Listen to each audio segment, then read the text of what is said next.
All right. Well, it's a late start. It's 10:30. I'm leaving the trailhead. This is Tilly Jane trailhead. Started my watch, so I want to keep track of the GPS on this hike. Well, I'm feeling this elevation. I'm around 6,300 feet or so. So, I'm gonna do a loop. I'm gonna start on this trail, 600A, go to the next camping area, go up that way, then go up to the shelter, camp at the shelter, drop my gear, and go up to the highest point on this trail, which is the Cooper Trail. And yeah, we're gonna have some hellacious views. Whew. Man, I'm already feeling this. All right, I made a half mile, and we're at the it's a trail intersection. You can see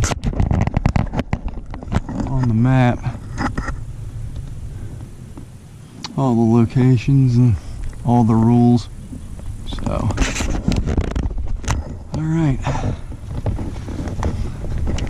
time to start heading uphill. It's a pretty mellow.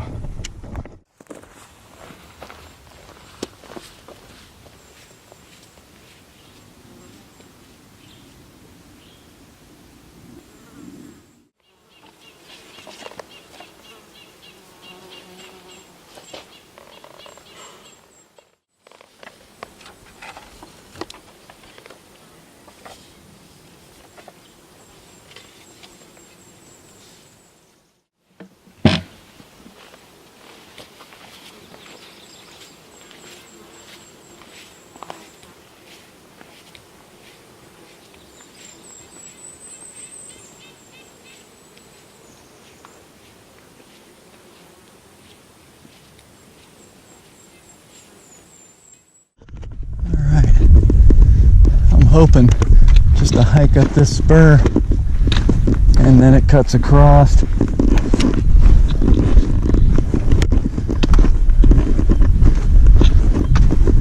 It's a nice long hike up that longer spur at the base of the mountain. Whew. This mountain is kicking my butt, and now we're hitting little patches of snow. Look at that view. Look at that valley. That's pretty badass. Whew, Oregon, you are awesome. And you can, from over here, you have to check out the map. I don't know, that's north. I don't know if that's Rainier. I don't think it is. I think it's Mount Adams, because Rainier, let's see, according to my compass, okay, according to my compass, north is that way, and Rainier is north, but it's way north. But you got mountain snowed up right there, you got that mountain snowed up, and then that mountain over there snowed up. Plenty of glacier on all three of those, and it's June the 20th. Most of this doesn't melt, they said, till mid-July or early August.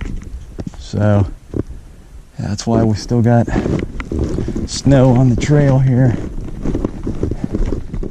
She is a little bit obstructed by the cloud.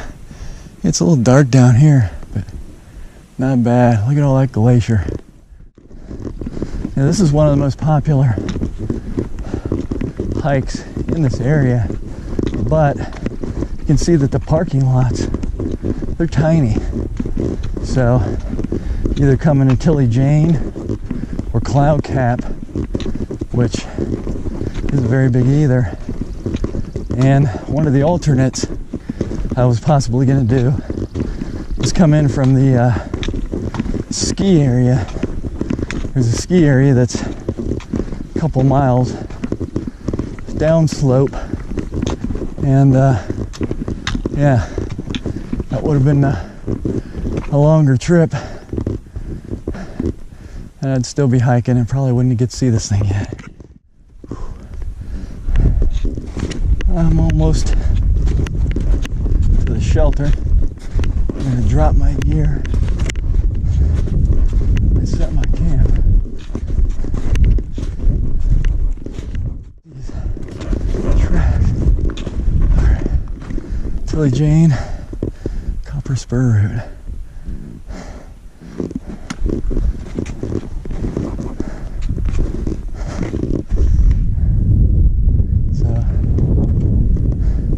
That's the route I'm going to go back. Oh shit. Look at that. I don't know what that is. That's a shelter house and a bathroom. I wonder if that's it. Cloud Cap, and I didn't see that. So I didn't go that far in. Yeah, it looks like there's a trailer road. That's all cleared up. Oh, that's badass. Look at that view. Okay, so that's the way I'm going to go back tomorrow. Alright. This is 1.96, but I did a hair bit of backtracking, so this is probably 1.9 miles from where I started.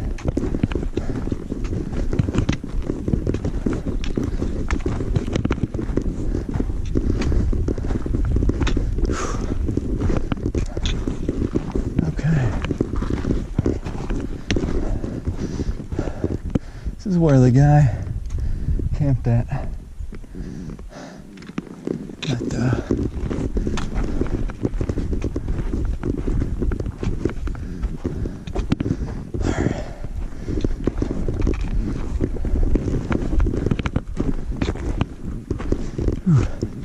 Man, I'm huffing.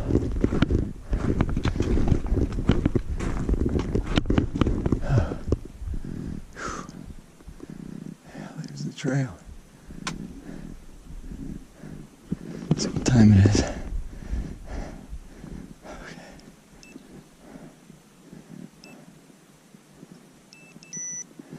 All right.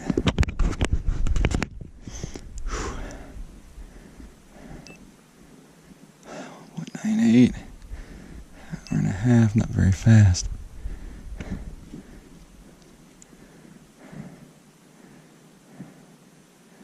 That's my route so far.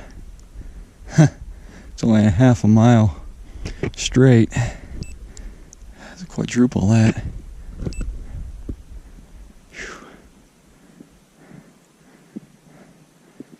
Well, it says I started at 5,732. I thought it was over 6,000 feet where I started, but we're at 68 here. Average is 1.1 mile per hour, max is 3.9. Yeah, so I'm moving real slow. This is the spot where I'm going to dump my gear and day hike it up to that spur. So it's noon. That'd probably take me a couple hours to get up there. I'd really like to water up.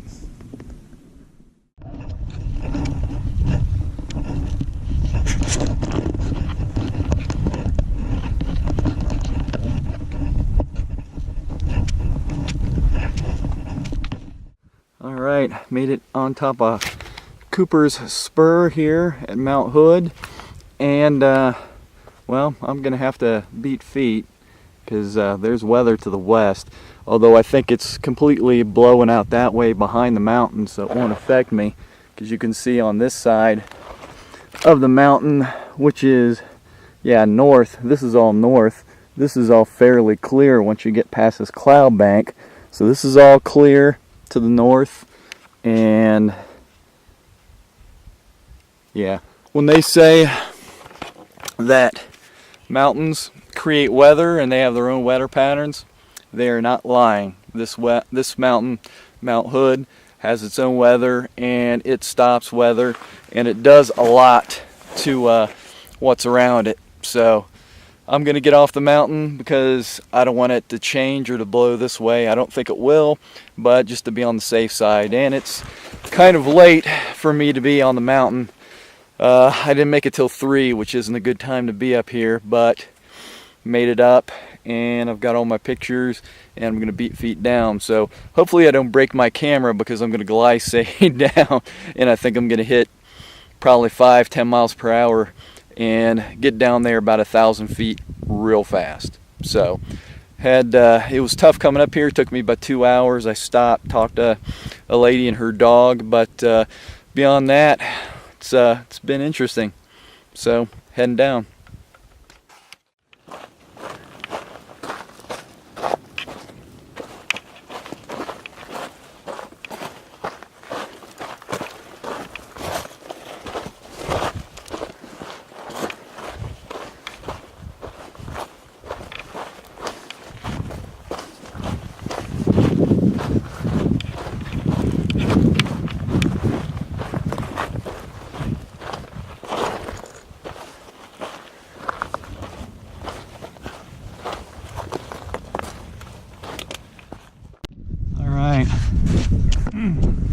Gliding down Mount Hood.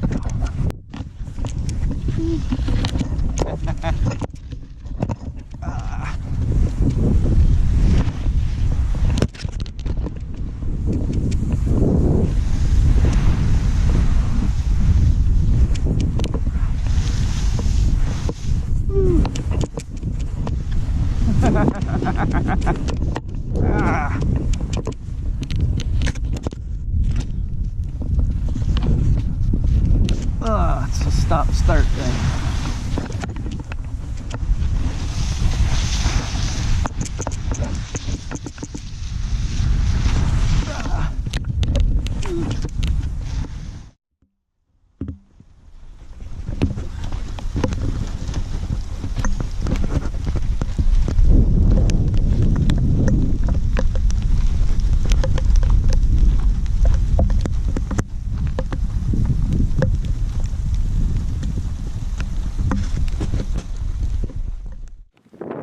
Well, I made it off the mountain, and I made it at a pretty good time. It took me an hour to get down, and I glissaded pretty much the entire way. And then I came cross country, because if you follow where the snow's at over here, it'll take you out to the opposite side of this this little ridge line. So I had to come across until I hit the trail that comes over here. When I was up there, when I was talking earlier, when I was right up there on the spur, I thought that weather was going that way, which it actually kind of was. It was starting to go north towards Portland, but a portion of it had stalled. That was over here, and it kind of moved towards the direction of where I was coming. It didn't move much further than that, but what had happened was the storm moved around the back side of Mount Hood, and it went north, and then once it went north, it came around the mountain towards where my shelter was, and I had maybe an hour's worth of light rain, and temperatures dropped quite a bit. There's a lot of wind chill, but I don't know if you can see in that valley over there, it's pretty dry and sunny than it was before. Gotta love the mountains. On Mount Hood in Casa de COAR, we gonna get everything set up for our meal and for sleeping. So let's go take a look inside.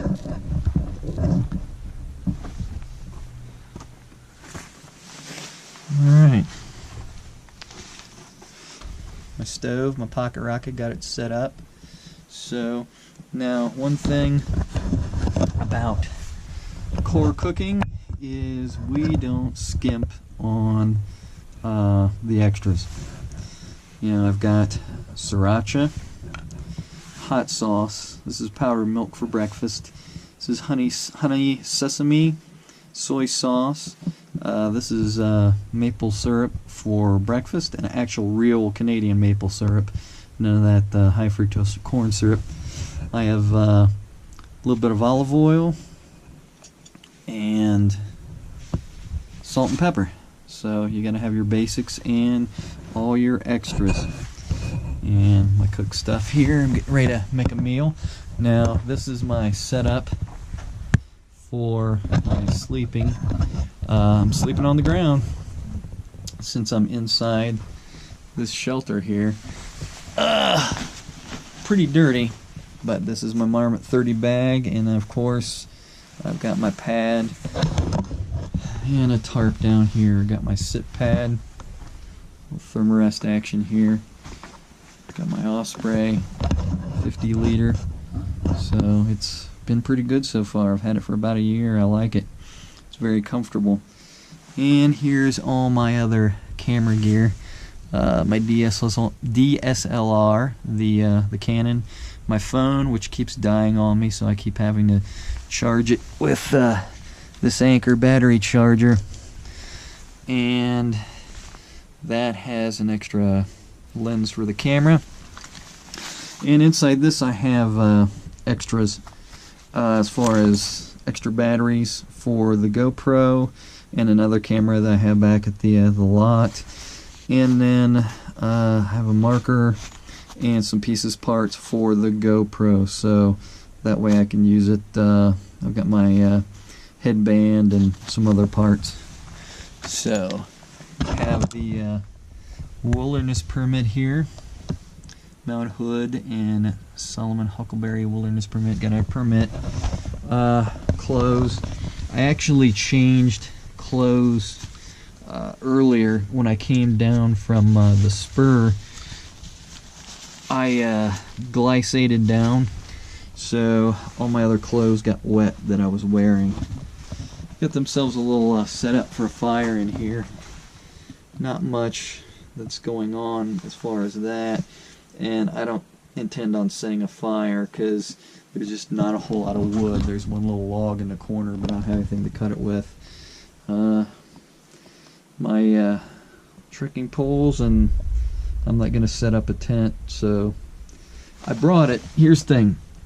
I brought the tent with me. I could have left it back, but there were other people who were signed up to get permits, so I didn't know if they were staying in the shelter or not. So that's why I brought my tent. If I knew if they weren't staying in the shelter, I wouldn't have had to worry about it. But it's a couple extra pounds, unfortunately, that I have to carry because I didn't know that they weren't, they weren't staying in here. It would have been pretty tight because there were 3 other people. And here's my clothing. It was blowing earlier, so I'm just trying to use the air dry it. Yeah, glycating down. Boy, I got cold once I got back. My socks, underwear, just my whole lower body. I was starting to shake a little bit because that snow was just soaked all the way through. And even though when I'm moving, it wasn't that bad. It's once I got here, started shaking a little bit, got cold. So had to change the clothes up, and you can actually see the mountain. Sometimes you can, sometimes you can't. 7:30 local time, which is actually 10:30 Ohio time, so it's pretty late. I haven't eaten in a while. Just had snacks for breakfast and snacks for dinner.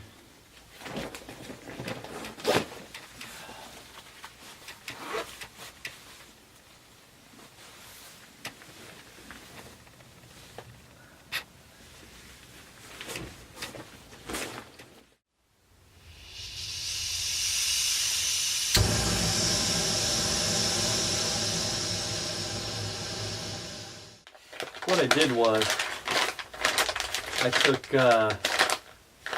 ramen and basically just crunched it up, and then went with mushrooms and peppers and stuck them in the dehydrator and threw them in here. So once I add chicken to this, maybe a little sriracha, we'll see how it tastes.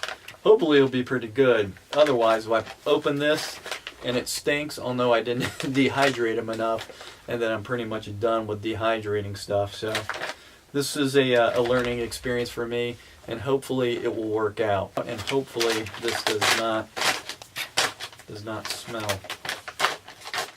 Well, I've done the do-it-yourself pad thai. My only worry is that the ramen got soft somehow. I don't know, maybe it absorbed something from the mushrooms. I don't know. There's no reason why ramen should ever go soft in a Mylar bag. So let's give it a try.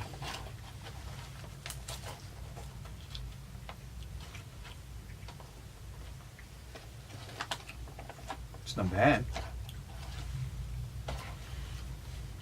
I can taste the onion. I put onion in there.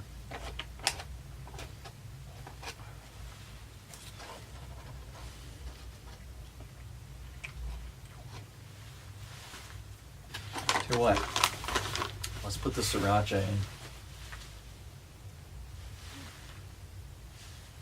Yeah, sriracha. The regular way. Can't have pad thai without sriracha. So let's mix this up.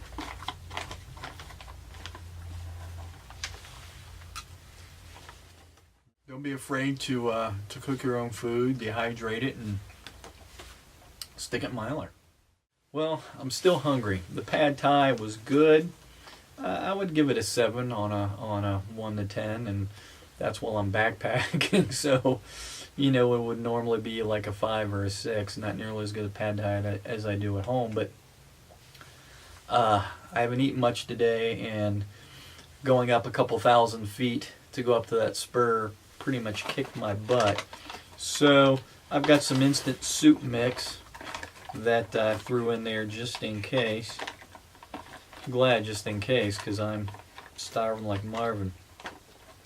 I ate the pad thai, which I think I put a whole ramen thing in there. I don't think I skimped on that. I broke it up pretty good. But gonna do a little chicken noodle soup in addition. So I will definitely get my sodium that I've sweat out. On the map for Mount Hood, if you get the Nat Geo map, the Nat Geo map does not have the distances from point to point. It has the trail number, and that's a rarity. Normally the Nat Geo maps will have the distances you're hiking. This one does not. So, you know, I use my GPS on my watch and pretty much just kind of tried to tick along and see what features I could recognize on the map. So, but it took, I don't know, didn't take much more than an hour to get here from my camp. You know, like I said, I'm carrying about 35-40 pounds of gear at altitude, and to be honest, I'm out of shape, so it didn't take that long to get here, which is why I decided to go up to the spur this afternoon rather than waiting till you know, tomorrow to do it. Yeah, when you go up to the spur, don't do what I did. I was pushing my luck. I didn't get to the top of the spur till 3 o'clock, and as usual, weather comes in. You know, you can be lucky. I've been to places where weather didn't roll in and it wasn't bad, but this was one of those days and one of those times where it caught up with me. All right, well, we're heading out. Spent a night here. Climbed all the way to the top to the Cooper Spur. So, you know, hell of a thing is this is actually a day hike, you know. So most people come up here and in about 4 or 5 hours they're up there and they're back down. I mean, depending on how much time they screw around up there. But I don't know, staying the night here was pretty cool. Even though I can see the cloud cap in from where I'm at. I mean, that's no big deal. You know, you're just far enough and just kind of segregated enough from people and things up here that I only saw I saw 2 people yesterday. That was it. You know, 2 people on a Wednesday afternoon, and one guy was heading down. So, and he'd only come this far. So this is definitely a spot to revisit if you're with other people, because it's pretty cool. Pretty cool.